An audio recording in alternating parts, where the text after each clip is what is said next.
In 2006, one doctor's signature changed the course of two different levels of football. This is the story of one of the greatest signings that never happened. December 31st, 2005. Drew Brees' right shoulder gets destroyed in the final game of the season. His labrum is torn. His rotator cuff is shredded. The injury is so severe that doctors aren't sure he'll ever throw a football again. But here's the thing. Drew Brees doesn't just want to throw again. He wants to be elite. Fast forward to March 2006. Brees is the most talented quarterback on the market, but he comes with a massive question mark. Will his shoulder hold up? Can he return to Pro Bowl form, or is he damaged goods? Enter Nick Saban, head coach of the Miami Dolphins. He's desperate for a franchise quarterback. He watches the tape, he sees the potential, and he wants Drew Brees. Brees flies to Miami. The physical begins. Saban is ready to make the offer, but the medical staff delivers the verdict. Failed. The doctors tell Saban the risk is too high. The shoulder might not recover. They recommend passing on Brees entirely. So Saban pivots. He signs Daunte Culpepper instead, a mobile quarterback coming off his own knee injury. Culpepper flames out spectacularly. Saban's offense sputters. By 2007, he's gone. Head to Alabama to rebuild a struggling college program. Meanwhile, Drew Brees signs with New Orleans. You know what happens next. Super Bowl champion, multiple MVP votes, Hall of Fame career. But what if I told you there's another timeline? A timeline where Saban ignores the doctors, where he signs the future Hall of Famer, where one decision creates a ripple effect that changes college and professional football forever. This is that story. March 2006. In our alternate timeline, Nick Saban overrules his medical staff. He signs Drew Brees to a 6-year, $60 million contract, and everything changes. Suddenly, Nick Saban has the one thing he never had in Miami, an elite quarterback.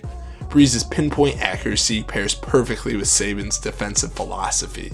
The Dolphins go from 6-10 in 2005 to 11-5 in 2006. But here's where it gets interesting. Because in the real world, the Patriots dominated the AFC East for nearly 2 decades. Tom Brady, Bill Belichick, 14 division titles in 16 years. In this timeline, the Dolphins and Patriots wage war twice a year, every single season. Think about it. Saban's defensive mind versus Belichick's offensive schemes. Drew Brees versus Tom Brady.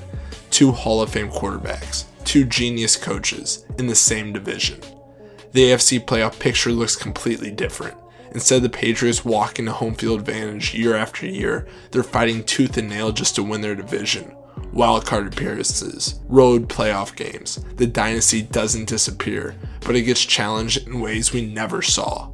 Does Brady still win 5 Super Bowls with the Patriots? Maybe. Maybe not. But Saban and Brees, they're building their own dynasty in South Beach. Now, here's where the story takes an emotional turn. August 2005. Hurricane Katrina destroys New Orleans. The city is underwater. The Superdome becomes a refugee center. People are wondering if professional football will ever return to Louisiana. In the real timeline, Drew Brees arrives in 2006. He becomes more than just a quarterback. He becomes a symbol of hope. In 2009, he leads the Saints to their first Super Bowl in franchise history. The championship wasn't just about football. It was about a city rising from the ashes. It was about resilience. It was about proof that New Orleans could rebuild. But in our alternate universe, Drew Brees never goes to New Orleans. The Saints sign someone else. Maybe they draft a quarterback. Maybe they trade for a veteran, but they don't get Drew Brees. Do the Saints still win Super Bowl 42? Probably not. Does New Orleans recover from Katrina the same way without that symbol of hope? That's a question with real consequences that go beyond football. And what about Daunte Culpepper? In the real world, he signs with Miami, struggles with his knee injury, and his career essentially ends. But in this timeline, he never goes to the Dolphins. Maybe he stays in Minnesota. Maybe he goes to Oakland or Cleveland. His career might actually last longer without the pressure of replacing Saban's choice. One medical decision, dozens of careers altered, but the NFL ripples are nothing compared to what happens at the college level. January 2007. In the real timeline, Nick Saban leaves the Dolphins and takes the Alabama job. The rest is history. 6 national championships, 9 SEC titles, 201 wins. the greatest dynasty in modern college football history. But in our timeline, he's still in Miami, winning playoff games with Drew Brees. So who coaches Alabama? Mike Shula might keep the job longer. Maybe Alabama hires Rich Rodriguez, or maybe they make a run at Urban Meyer before he takes the Ohio State job. But here's the real chaos, the recruiting. From 2007 to 2024, Nick Saban signed over 70 4- and 5-star recruits at Alabama. 70. Players like Julio Jones, Derrick Henry, Tua Tagovailoa, Devontae Smith. These weren't just good players, these were generational talents who specifically chose Alabama because of Nick Saban. In this timeline, they scatter across the country. Julio Jones might go to USC, Derrick Henry could end up at Georgia, Tua stays home in Hawaii or goes to Oregon. Every single one of these players ends up somewhere else. The entire power structure of college football collapses. Who wins those 6 national championships instead? Does Urban Meyer's Florida become a decade-long dynasty? He won 2 national titles in the real world, with Saban at Alabama blocking his path to more. Without Saban in Tuscaloosa, Florida might win 4 or 5 championships. Does LSU dominate the SEC West? They won in 2007 and 2019 in the real timeline. Without Alabama's stranglehold on the conference, they might add 3 or 4 more titles. And what about Georgia? Kirby Smart was Saban's defensive coordinator at Alabama from 2008 to 2015. That's where he learned the system that eventually led him to become Georgia's head coach. But in this timeline, Smart never goes to Alabama. Maybe he stays in the NFL. Maybe he takes a different job. The 2021 and 2022 national championships Georgia won, those might not happen either. Now let's talk about the money. Under Nick Saban, Alabama's athletic department revenue went from $67 million in 2007 to over $214 million by 2023. That's a 220% increase. The football program alone generates $120 million per year. That money funded facility upgrades, stadium expansions, coaching salaries, recruiting budgets. It turned Alabama into a machine that prints 5-star recruits. In our alternate timeline, that economic impact goes somewhere else.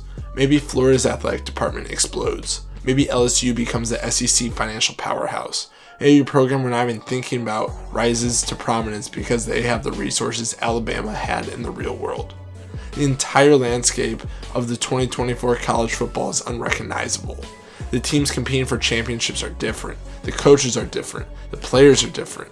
One failed physical in Miami, and the entire sport reshapes itself. 2 timelines, 2 versions of greatness. And in one world, Saban becomes the greatest college coach of all time. In another, he's winning Super Bowls in Miami, creating an AFC powerhouse that rivals the Patriots. Drew Brees becomes a Hall of Famer in both timelines. But in one, he's the savior of New Orleans. In the other, he's Miami's architect. Dozens of careers altered, championships redistributed, cities rebuilt, or not, billions of dollars shifted, all because of one doctor's signature. Was college football's gain worth the NFL's loss? Did that failed physical inadvertently save the most legendary dynasty in sports history? If you were Nick Saban in March 2006 and your doctors told you not to sign Drew Brees, would you have listened? Let me know in the comments. If you found this deep dive as fascinating as I did, smash that like button. It helps the algorithm push this video to more NFL fans who love this kind of alternative history breakdown. If you're not already subscribed, hit that subscribe button and turn on notifications.